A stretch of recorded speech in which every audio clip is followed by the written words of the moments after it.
Great. Good morning, Zora. It's been a Good great. afternoon, Pai. Uh, I just wanted to ask you, with Anthropic pulling out Fable 5 and Mythos, what is the message that's going to the enterprise AI market? Just wanted your take on it. Yeah, I think it's a very serious message for the world as well as for Anthropic itself. I'm sure the bunch of engineers worked really hard on building the Mythos group of models and then releasing it to the world with superb guardrails. The messaging is very clear that we can't put all our eggs in one basket. And I think that's a thesis that you and I have had at M37 Labs right from the beginning, that we must build technology and harnesses that are model agnostic in nature, because eventually it is bound to be that either the enterprise and the open source competition keeps switching rank one. Sometimes enterprise will lead. Well, as yet, enterprise is the only one leading, but in some cases, we are seeing open source really catch up. So that's one reason for being model agnostic. And the Fable 5 example really adds to that point that if you're relying on one single provider out of one single geography and region with no other control except an API endpoint, and your entire business stack of agents, hive of agents, workflows are down to an API endpoint, I think that's the greatest organizational workflow and intelligence risk there ever has been for any kind of software out there. So that's what I've taken away from it. Uh, in fact, just to add one more point, it has somewhere in me lit this tiny flame and fire. Well, the tiny flame's always been there, but hopefully it's given wind to that flame and turning it into a fire that no matter how long it takes, for whatever my baseline use case as a human being is, I would like to build my own model, accumulate that kind of resource, find the right hardware, learn the algorithms, dive into the mathematics. And even if it takes 2, 3, 4, 5 years of my life, hopefully will not, we'll get it done this year at M37 Labs. But even if it did individually without a team, I'm certain I want to live and perish in this lifetime with intelligence I have crafted, I own, and I'm not answerable to anybody for how I crafted it, when I use it, how much I use it. Yeah, so yeah, that's a as you can tell, it's really hit a nerve and hit a spot. Then pulling back from Fable Yeah. 5 because of the US order. Yeah. And for the work that we're currently doing with some of our clients, large enterprises, mid-market enterprises, developing our own EPMs, what is the stack that you're seeing come alive in these enterprises in the next year, given this background that we just spoke about? I feel that we've already been in the consulting layer and from our proprietary method of artificial intelligence design thinking, which you and I call AIDT. We've been very clear with our enterprise clients and some of them publicly listed companies that we will build for you solutions that are model agnostic for the reasons I already laid out as an answer to your previous question. But moving forward, I think you've hit a good point that it is not just about building model agnostic harnesses. It is now down to actually fine tuning and training models that are deployed within the enterprise that they own, they can call theirs. They are sitting on their hardware and their on-prem infrastructure. This is now prudent. And I feel that any enterprise that is not considering this direction, in fact, let me put it this way, that there are three layers I see. Ones who haven't started. All right. For them to go to the Anthropic APIs and OpenAI APIs is the obvious first step. Then there are enterprises that we are tied up with as an innovation partner, right? And we must compliment their courage and foresight to have taken us on board. Because we built them the model agnostic harness and they aren't stuck in a situation if one API gets pulled back. Because we built that underlying infra for them.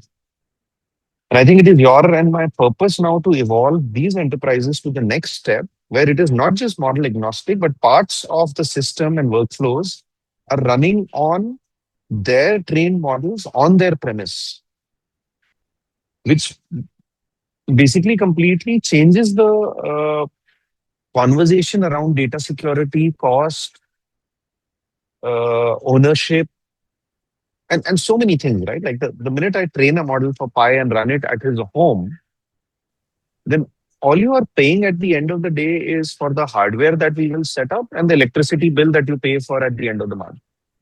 Yeah. The rest of the stack is yours.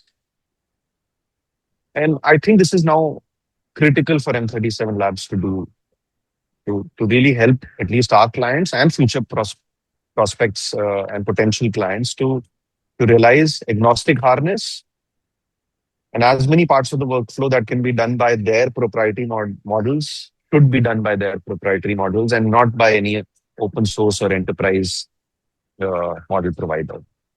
Yeah, absolutely. And I think that as we interact more with CTOs across mid to large enterprises, I am hearing the refrain around tokens and the cost that's going to be incurred as they scale up AI within the organization. And we have just seen some aspects of that within some of our deployments. And to your point, how do we ensure that the architecture, both from a hardware and software point, which kind of builds for the future, is able to account for it and ensure that they're able to get the maximum ROI on the deployments? Hmm. I read this somewhere very interestingly, and I made some notes for this podcast. So I'll read it out to you. That we used to hire teams to translate business intent into code, right? Traditionally, that's what we've done. And the world has done. They've hired teams to translate the business intent into code. And now the real skill is translating business intent into systems that these models can execute safely. So, in essence, these models are the new, whether it is the enterprise proprietary model or it is the open source or the harness that you are engaging. These models are now becoming the Lego bricks of the digital economy. And I think from the GPT launch till now in the past 3.5, 4 years, if somebody can't see that these models are those fundamental Lego bricks on the basis of which the modern architecture, the modern schema, the modern infra is being designed, is absolutely oblivious and going to be blindsided in a big way. Yeah. So another interesting one that just came out is this Fugu Sakanawa from Japan, which is like a collective orchestration layer. It has just been announced last night. And I'm just wondering, how does that change the dynamic power play between, the US frontier models, a lot of the Chinese models, and what some are actually building within India? And obviously, we are building model agnostic platforms also.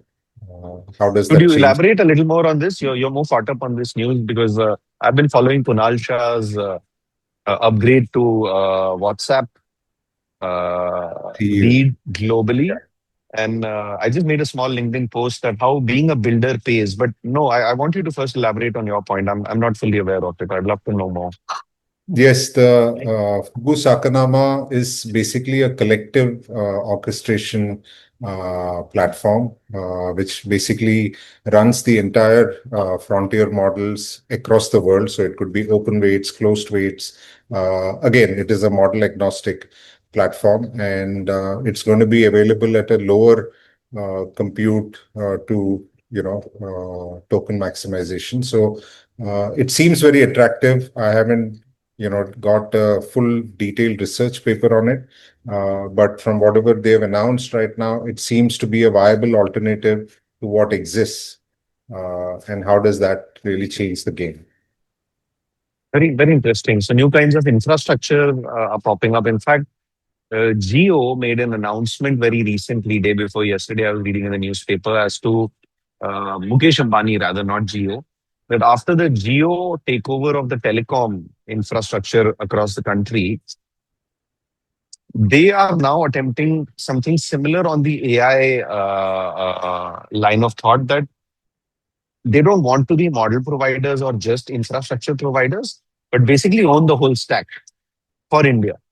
That is to have probably the GPUs, have the open weights running on their GPUs, offer them to application developers like us or fine tuners and model trainers like us at subsidized cost. And then also give a distribution network that, say, you and I are able to fine tune a model for excellent social work in rural villages of India. Training that model is one thing, but then distributing it is is another pathway. But what I got a sense of, and a lot of key stakeholders or shareholders rather were not so impressed as I gathered from online feedback with the announcements. But I could sense in Mr. Mukesh Ambani's narration a brilliant genius move, which I think many were not able to read between the lines that, hey, it is not about copying what's going on. It is about owning as much of the stack as possible and offering it to the country, both to consumers and developers, to say, hey, you have access and it's the cheapest possible access you can have. Go consume as much as you can, uh, elevate your lives. And hey, developers, go consume as much as you can and refine it beyond what probably the West is doing. So I think there is something brilliant cooking there. And same as you alluded to, uh, that we are seeing new kind of infrastructure, and more so by it is new thinking. I'm sure you remember the first time you spoke to a chat GPT and got a response, and those bunch of tokens streamed. Streaming of tokens was just gorgeous to look at, even if the answer was not so qualitative in nature. I remember working on some initial OpenAI SDKs, and I just wanted to get that streaming output, not even in a web application, but in a terminal, because it felt so, aha, so cool. A few months later, it was streaming had become default, and now it was about the quality. Say, am I getting the correct response? Is it sharp enough? Is it witty enough? Then immediately a year or two later, AI sloth, as we call it now, it started filling platforms, and LinkedIn and all the other platforms were suddenly full of a lot of AI sloth, which you could tell right from the beginning because of hyphens and the easy M dash. uh, M dash and the telltale signs of AI outputs.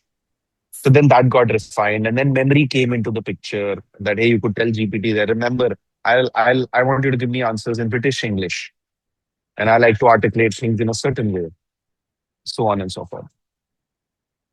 So my point being that it isn't just the world of AI and models that are moving forward. I think thinking, the way we think about this technology, the way we wish to apply this technology is also really taking on shapes that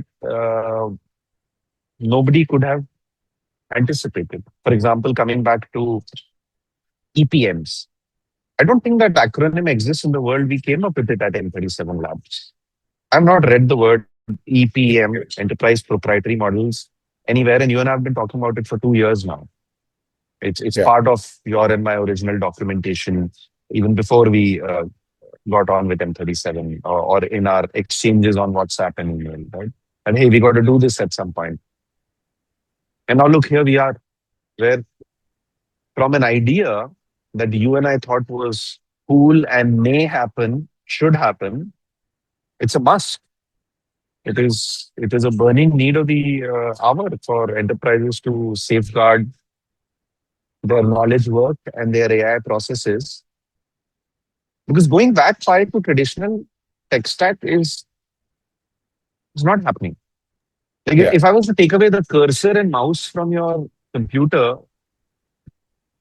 that's not evolution. You're used to it, right? Yeah. Or to take a modern kid on PS5 to play Counter Strike the old school ways with WASD keys and a wired mouse, he's gonna be like, dude, come on. So AI is embedded, harnesses are in, workflows are mapped, decisions are already being made on these systems. You and I have deployed some of these systems globally. So going back is not an option. And then going forward, the only option is, as you have alluded to, is and I've conceded to, is to fine tune and train models and deploy them right here at home. Yeah. There was another question that I got from a CTO saying that, how do you ensure that you're able to secure the workflows of our organization, and it is proprietary to us and is not known to competition. And for that, obviously, we've kind of gone through the entire process of design thinking workshops, unique workflows, unique orchestration within the enterprise, because that DNA of every enterprise is very unique. And that's something that we try and capture in the process that we do with our AIDT workshops, and then move to prototypes and what really the organization needs to scale. But coming to this entire EPM infrastructure and deployment, how would you look at, answering the CTO? It's funny you ask me this question because you've been in the room with me when I've answered this question already a few times. But yeah, for the general public viewing this podcast, I understand the importance of this question. So let me start on a light-hearted note. And I'm sure you've heard this answer and you'll smile hearing this, is that whenever people have asked me this, I've asked them that, which email service do you use? Do you remember that? I always ask them that. And then they go like Gmail or Teams. And then my first response is, so what do you think? Where is your data? What is so secure about your existing enterprise communication that you think you own? And then the general answer is, oh, but that is locked under an enterprise SLA, right? So if you're using enterprise models, I think the general belief is that if you have an enterprise contract, your data is safe and secure. Truth be told, Pi, if you're using any external model provider, for them to not touch your data, even if under absolute security guardrails of anonymity, right? To recently, there was a US judge who passed a judgment saying that, I don't remember the number, that 20,000 or 200,000 OpenAI chats anonymized have to be delivered to the court.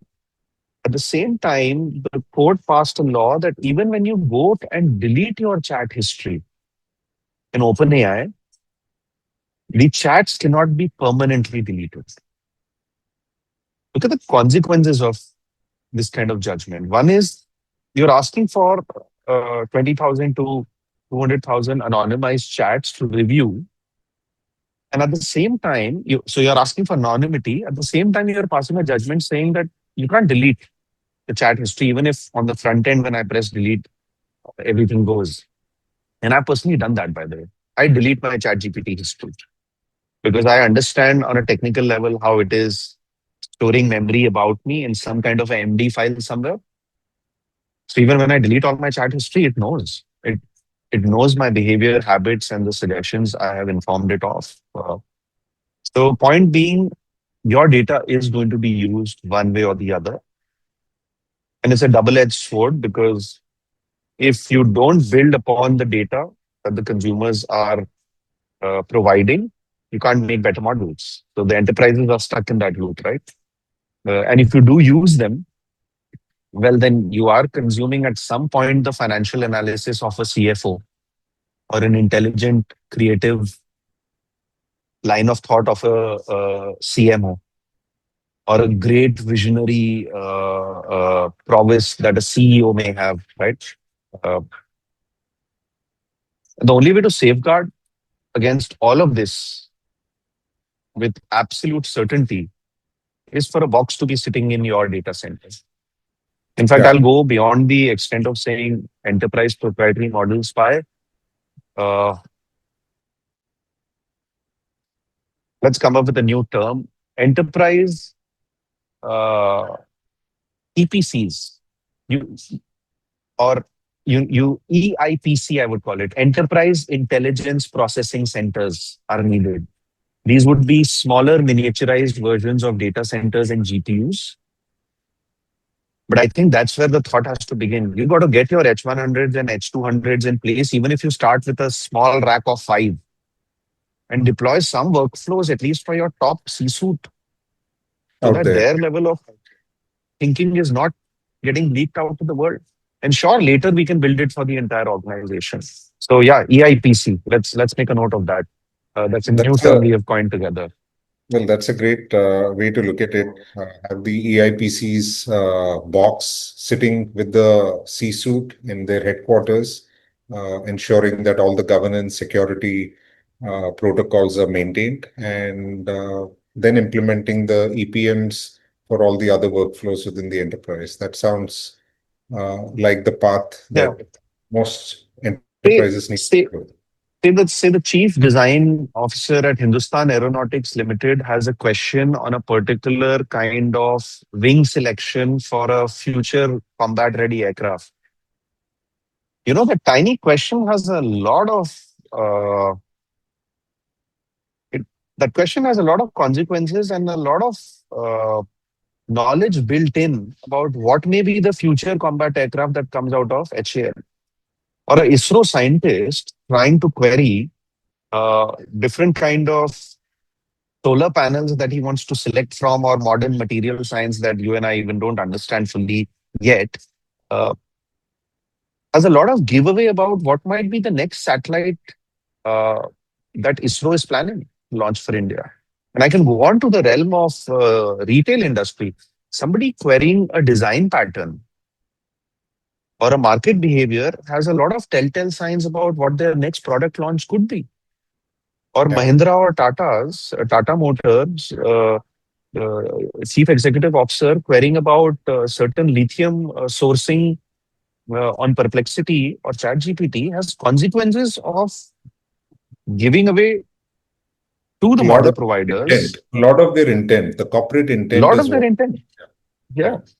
Yeah. Uh, so yes, we believe in the good people doing this work, and I firmly believe in the labs. Right, I'm a consumer, and I've been using Google for a while, and Google is one of those fabulous organizations on the planet that is proven that it is sitting on everybody's data, but so far, well, we all feel quite secure about having typed a gazillion queries on Google uh, of all kinds, right? Medical, personal, emotional, psychological, material, right? So I do believe in them, but the future certainly is based on EIPCs, which is intelligent processing centers, and enterprise proprietary models, EPMs. Hopefully, some of them deployed by us, M37 labs for enterprises globally. And many labs like us must join the movement of training these and deploying these, because we can only get better at it as we do more of it, right? Yeah. So, Zora, one of the questions I had for you was that given this entire agentic AI and enterprise deployments that are being now witnessed in different parts of the world, how do you see that from a security and governance protocol within this entire framework of EPMs? Because the general perception within CTOs or CDOs is that agents are not to be trusted. That's their first way of looking at agents. What would be your repose to them, and how does that fit in within the EPM architecture?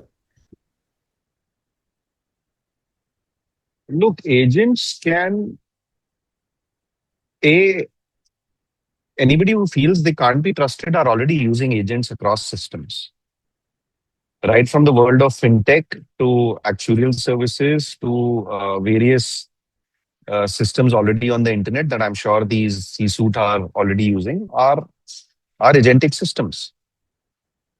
So if they feel they can't be trusted, they should realize that they are already using agentic systems in and around them on their hardware and on their mobile phones. One. Two, for internally adopting agentic systems by, I think the right methodology would be that of human staffing and recruitment. You can build a really powerful agent, but because it lacks experience, you could give it the guardrail of an intern. And what would you expose to an intern at M37 Labs? Would I give them the OpenAI admin access and AWS PEM keys for an EC2 instance on day one? No, No. To keep language simple, would I give them super admin rights across systems? No. Would I? Let me make it even simpler. Would I add them to all Slack channels? No. No. You and I have a dedicated intern channel, and we add our interns to that channel. Why? Both ways, right? One, you don't want them to have information overload. And two, you also want to safeguard your active projects, your enterprise communications, your builds, your tech stack, uh, proprietary data coming in from clients on which we run exploratory data analysis. So you can take the world's most powerful agent, you must rather take a really powerful agent and guardrail it as an analogy to that one Slack channel where the agent can behave and you can learn to trust it. You can guardrail it further, make it behave the way you want it to. Then expose Yeah. it to two more channels. And and and that's the way for both. I think extremely important point Pai you have raised for the correct methodology of integrating agentic systems versus the correct human psychology of adapting to this agentic Yeah. workforce. And and there's only one right answer. Do it well, do it deep, but do it gradually and slowly and incrementally. Yeah. I think there are two parts of this. The first one is the human-assisted AI workforce and workflows collaboration model. The second one is the complete agent AI orchestration layer. And in between really sits the enterprise proprietary model, which kind of communicates between both these workflows. So definitely, I think the CXOs are comfortable with the first one currently, which I see in most of our conversations, which is the human assisted AI workflows. They have still Hmm. not wrapped their heads around how the agentic AI systems are going to really bring about, some level of governance around the enterprise. Any thoughts that you have on that? It's a matter of trust, Pai. And I would refrain from commenting too deeply on it because I have technical opinions on it, right? In fact, one of our next podcasts will be about coding models. And I know we had decided somewhere that it could be part of today, but I think we should dedicate an entire episode on just coding models. Are they the new building block for everything else? And the reason I bring this up right now, as obviously a precursor to the next episode, would be I trust them. Systems we are building are using coding models. Anthropic is writing 90% of its code using coding models. So, how is it that the world's most frontier minds and computer scientists and applied mathematicians are able to trust these agentic systems? Yet, some of us who have been just consumers of software, of Yeah. CRMs, of workflows, of ERPs, are so inhibitive about adapting this technology. So, like I said, I'll refrain because I think there is a sense of misinformation, lack of information, and even hypocrisy there, which the human mind and the human species will have to overcome.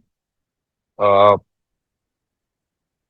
Let me again give you an analogy because I like them. Is like the Wright brothers could have invented flight, but it wasn't perfected by them. It took a lot of technological evolution for you and I to go to an airport and reliably sit in an aircraft knowing it's a zero error industry. Yes. Just think about it mentally. Flight was invented, but it wasn't mass consumption ready, right? And I think we are at the